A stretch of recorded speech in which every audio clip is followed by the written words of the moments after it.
Good morning. I am Dr. KSR Radhika, working as Associate Professor, Department of Computer Science and Engineering, SRKR Engineering College, Bhimavaram. In the subject Embedded Systems, now we are going to discuss the topic microprocessor buses.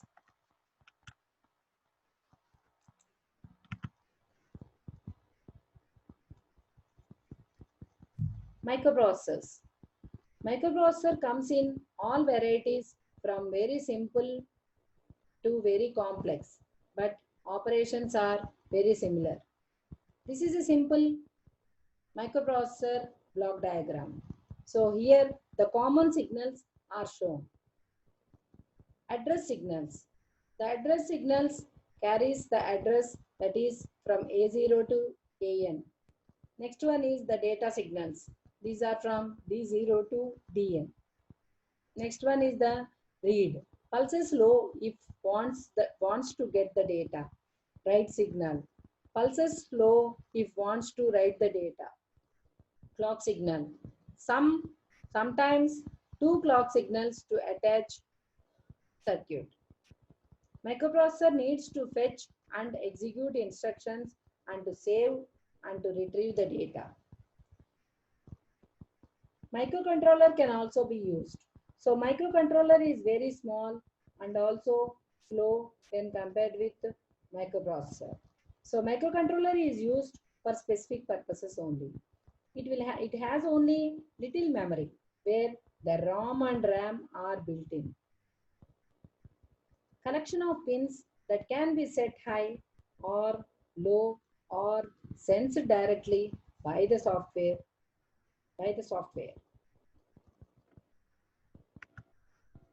Buses. Set of lines is called a bus. So the different buses are address bus, which carries the address, and the data bus, which carries the data.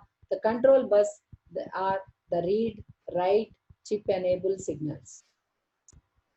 Now let us construct a simple system with a microprocessor, a RAM, and a ROM. This is a very basic microprocessor system with the bus connections. So here if you see, you have the microprocessor, that is the CPU, and the RAM and the ROM. All the three parts have the data signals, that is they have 8 data signals from D0 to D7. The microprocessor address bus 64K of memory. So 64K means 2 power 6 into 2 power 10, that is 2 power 16. So totally we have 16 lines. So here we have 16 address lines which are from A0 through A15 in the microprocessor. The RAM and ROM have 32K, and that's why they have only the address lines from A0 to A14.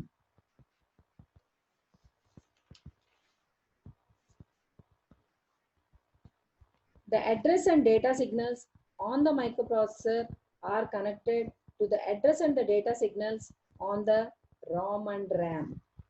Read signal from microprocessor is connected to the output enable OE signal. Write is connected to the write enable, that is WE signal.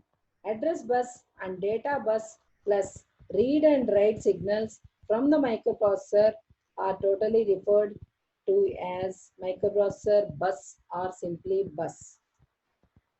In microprocessor point of view, there are no RAM and ROM chips, but just 64 address space, and when it drives address signal, it represents one of the address in this address space. So we must divide the address space 64K, assigning some of it to ROM and some of it to RAM. So this is the address space for the bus system. That is the total 64K. The first 32K is given for ROM and the next 32K is given for RAM. So here the ROM and RAM each have 32K as shown in this table. The ROM low address starts from 0x0000 hexadecimal format and the high address 0x7FFFF. So if you observe, that is the starting and the ending address of 32K. For the RAM, the starting address, that is the low address, is 0x8000 and the high address is 0xFFFF.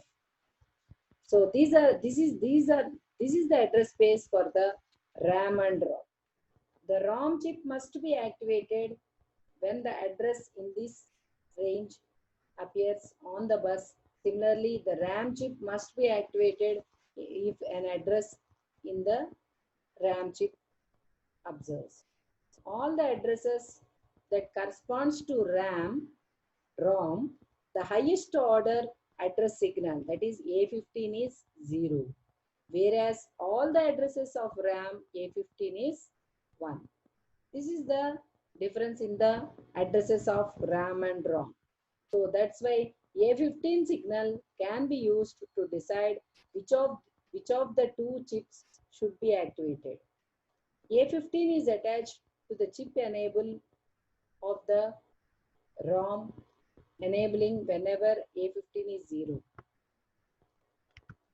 If you see in this diagram, the A15 signal of microprocessor is attached directly to the ROM. That is, it is attached to the chip enable of ROM, enabling it whenever A15 is 0. And the A15 of the microprocessor is inverted and then attached to the chip enable of RAM.